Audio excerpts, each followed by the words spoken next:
기회 맞아요? 정말로 큰 상승이 이뤄지는 단계는 반감기 6개월 이후에 최종 마지막 1년간입니다. 네, 안녕하세요. 오늘 또 오랜만에 신민철 작가님 모셔봤습니다. 어서 오세요. 안녕하세요. 네, 딱 타이밍. 너무 궁금한 게 많아서. 네. 왜냐하면 이제 반감기가 지났어요. 지금 5월, 오늘이 8일 어버이날이니까. 네, 한 2주 좀 넘게 지났죠? 네, 근데 사실 시장이 예상하고 약간 지금 흐름이 좀 다른 게 네. 반감기 전후로 해서 뭔가 비트코인이 폭발적인 시세를 낼 거다라는 전망이 굉장히 많았잖아요. 네. 물론 이게 사실 시기를 정확히 맞추기 쉽지 않겠습니다만 최근에 보니까 비트코인이 그 US 달러 기준으로 56,000달러까지 내려갔었고. 그렇죠. 가장 많이 내려갔을 때. 왜 이렇게 떨어졌는지 일단 이유부터 좀 봐야 될 것 같아요. 일단 떨어진 이유부터 먼저 말씀을 드리자면은 한 3가지 정도를 얘기할 수가 있는데, 일단 첫 번째로는 차익 실현이 굉장히 많이 나왔다는 거. 일단은 비트코인이 반감기 6개월 전 가격이 대략 32,000달러 정도였어요. 네. 그럼 반감기 당시 가격이 64,000달러였거든요.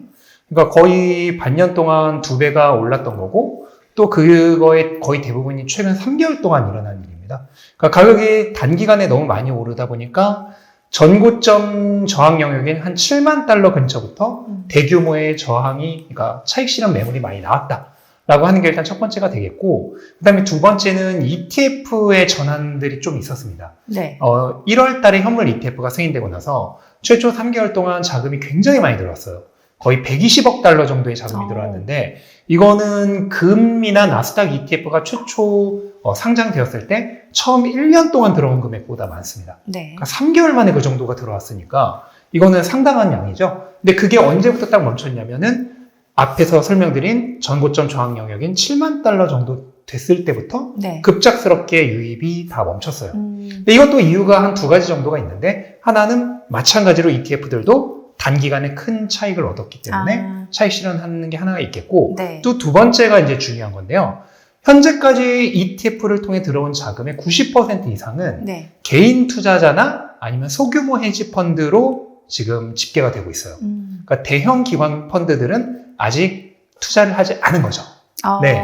그것은 이유가 있는데, 이런 대형 기관 펀드들은 일반적으로 어떤 자산을 편입시키기 위해서 평가하는 기간이 꽤 오래 걸립니다. 네네. 최소 1개에서 2개 분기 이상이 걸리고, 또 거기서부터 평가가 끝났다고 바로 편입이 되는 게 아니라 거기서 내부 심사 등을 거쳐서 여러 가지 작업을 거쳐서 SEC 승인까지 받고 나서 해야 되기 때문에 많게는 2개 분기, 3개 분기 그 이상도 걸립니다. 네. 그런데 1월에 승인이 됐으니까 2개 분기, 3개 분기 그 이상도 걸린다고 하면은 올해 중반기나 하반기 이후죠. 여름쯤에서. 그쵸. 예. 그때부터 본격적으로 들어오고, 실제로 지금 모건 스탠리가 자사의 12개 펀드에서 네. 비트코인 현물 ETF를 할당시키기 위한, 편입시키기 위한 신청을 SEC에 했어요. 그 다음 UBS도 지금 준비 중이고요. 네. 그러니까 실제로 그런 움직임들이 이제 일어나고 있는 거예요. 대형 네. IB 쪽에서. 네. 그런데 지금까지 들어온 자금은 대부분이 개인 투자자나 소규모 헤지펀드라고 했죠. 근데 얘네들의 자금이 무한대로 있지 않죠. 그러니까 이렇게 1차적으로 들어올 수 있는 자금은 지금 들어온 거예요. 그럼 지금 차익 실현 관점에서 나간 거예요? 나간 거고, 네. 그 다음에 1차적으로 들어올 수 있는 자금 자체가 일단 이미 어느 정도 소진이 된 거예요. 네. 그 다음에 지금부터 들어올 이제 2차 자금이 이제 대규모 기관들의 편입 시작인데, 여기까지 텀이 좀 걸리는 거죠. 약간 시간이 필요한 거죠. 그러니까 1차는 소진됐고 2차는 아직 좀 시간이 걸려요. 네. 그 중간에 지금 비어있는 약간 공백기. 공백기에 해당하는 거예요. 뭔가 수급 공백기. 그렇죠. 네. 그렇게 되면서 지금 실제로 현물 ETF가 3월부터 거의 2달 동안 순유입과 순유출이 거의 평행을 이루는, 특별히 돈이 더 들어온 것도 아니고 나간 것도 아니고 네. 거의 평행을 이루면서, 그러다 보니까 가격도 조금 차익 실현까지 있다 보니까 흘러내리고 있는 거죠. ETF 쪽으로 들어오는 자금 자체가 비트코인 시세에 굉장히 많은 영향을 주는 거예요. 엄청나게 많은 영향을 주고 있어요, 지금. 네. 실제로 가격이 가장 급격하게 올랐던 게 1월부터 4월까지, 네. 3월까지인데 그 기간이 현물 ETF 자금이 폭발적으로 들어오던 시기였어요. 그러니까 밀접한 관계가 없다고 도저히 말할 수가 없는 거죠. 네. 세 번째 이유가 있는데요. 지난주까지만 하더라도 금리 전망치가 굉장히 안 좋아졌었어요.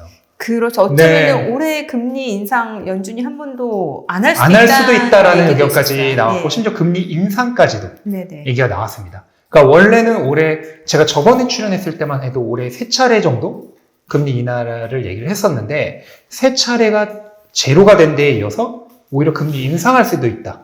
이런 말까지 나오니까 금리 전망치가 엄청나게 높아진 거죠. 그렇죠. 그러면서 10년물 채권 수익률이 이제 10년물 채권 수익률이 어떻게 보면 이제 미국 시장의 실질적인 기준금리와도 같은 네. 역할을 하거든요. 근데 이 10년물 채권 수익률이 4% 이하로까지 내려갔던 게 다시 5%를 향해 올라가기 시작했어요.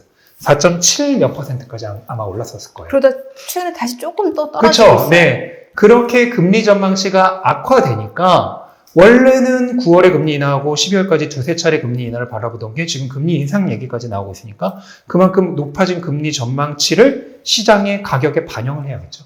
그 가격에 반영하는 과정이 이루어진 것이다.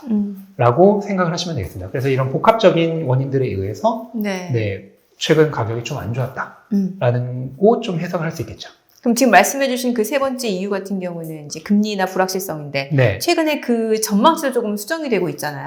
또 많이 수정이 됐죠. 네, 일단 10년물 국채 수익률 보면 그래도 조금 떨어지는 추세고 어쨌건 금리 인하가 한 번 이상 될 거다라는 게 지금 시장의 중론인 것 같거든요. 네, 일단은 이게 또 분위기가 바뀐 게 지난주부터예요. 네. 일단 FOMC가 약간 발단이 됐고요. 그렇죠. 원래 FOMC 이전까지만 해도 연준 의원들이 굉장히 매파적으로 발언했어요.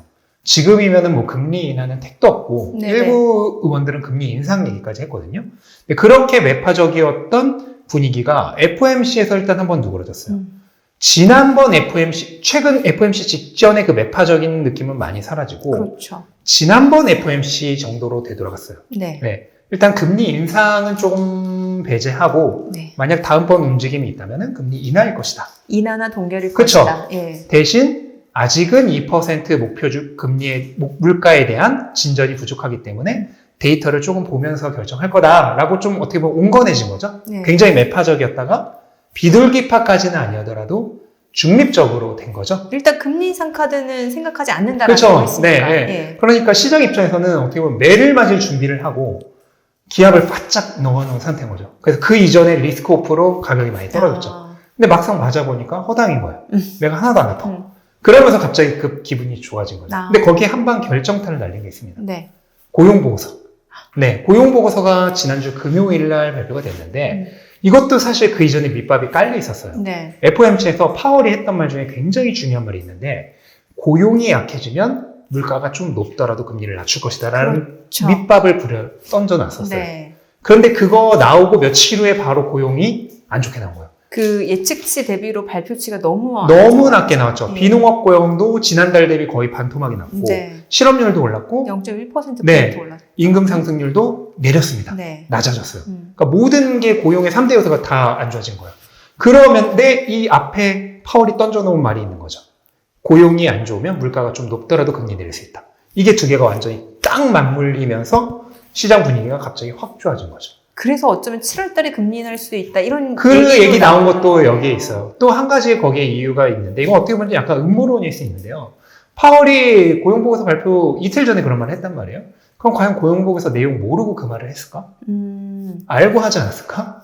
뭔가 금리 인하 명분을 미리 만들어 그렇죠. 놓잖아요. 명분이 있어야지 금리 인하를 할 거 아니에요. 그럼 왜 금리 인하를 해야 되냐? 선거가 있잖아요. 선거가 11월에 있으니까 그 이전에 금리 인하는 정치적으로 피할 수 없는 선택인데 지금 물가면은 9월이 된다 하더라도 2%는 안 되거든요. 한 2.5%에서 3% 정도 사이 정도가 맥시멈일 것으로 보는데 그러면 금리 인하를 못 하죠. 그렇죠. 그럼 명분이 있어야 되죠. 하긴 해야 되니까. 고용시장을 명분 삼아서 왜냐하면 연준의 양대 그 목표가 하나는 물가 안정이고 하나는 고용 안정이에요. 이 두 가지가 다 돼야 돼요. 어느 하나라도 무너지면은 대책을 발표할 수 있어요. 그 대책이란 건 금리 인하겠죠. 유동성을 푸는 거죠. 그걸 할 수 있는데 지금 고용시장이 안 좋아지고 있다. 그 다음에 고용이 매달로 보면 사실 잘 감을 못 느끼실 수도 있는데 추세로 보면요. 비농업 고용이 명백하게 지금 하락 추세예요. 최근 2년간의 추세로 보면은 명백하게 우하향을 하고 있습니다. 고금리가 계속 지속되고 있기 때문이죠. 그리고 앞으로도 안 좋아질 것은 뻔하고 그러다 보니까 금리 인하에 대한 기대감이 다시 살아나고 있는 거죠.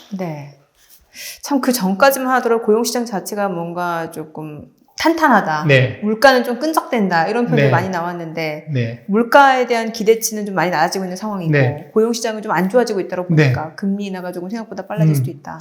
그런 상황이다 보니까 다음 주랑 다다음 주가 굉장히 중요해졌어요. 다음 주가 되면은 CPI의 발표가 있어요. 그렇죠. 네. 헤드라인 네. CPI 그쵸. 나오는 거. 네. 네, CPI 발표가 정말로 중요해요. 지금 이런 시점이기 때문에. 근데 일단은 예상으로는 전체 물가, 그러니까 헤드라인 물가의 경우에는 지금 최근 하락 추세를 끝내고 약간 상승하고 있었거든요. 네. 그러니까 시장이 걱정을 되게 많이 하고 있었죠. 그렇죠. 이게 좀 둔화될 것이다. 그러니까 다시 상승하는 추세는 조금 사그라들 것이다. 라고 보고 있고, 근원 물가는 느리지만 천천히 하락하는 0.1%포인트씩이라도, 조금씩이라도 하락하는 추세가 예상이 되고 있어요. 예. 그리고 그 다음 주에는 PC가 발표가 있죠. 개인 소비 네. 지출. 근데 PC도 마찬가지예요. 전체 물가는 하락까지는 아니지만 네. 최근에 상승세는 멈추는, 그리고 근원 물가는 아주 조금씩이라도 어쨌든 하락하는 그런 분위기로 갈 걸로 이번에 예상이 되고 있기 때문에 이게 실제로 확인이 된다면은 시장이 확실하게 안심하고 상승 방향을 잡을 수 있죠. 근데 여기서 모두 예상을 깨고 굉장히 안 좋은 물가, 네. 안 좋은 물가라는 건 높은 물가겠죠? 그러니까 나올 경우에는 다시 지지난주 분위기로 롤백 할 수가 있죠. 아, 이번 주하고 다음 주가 중요하겠네요. 그렇죠. 예. CPI와 PC 이 두 그 개가 물가 지표가 어떻게 나오는지에 네, 따라서 연준의 다음 행보가 어느 정도 결정이 될 거고. 완전히 갈릴 수가 있고,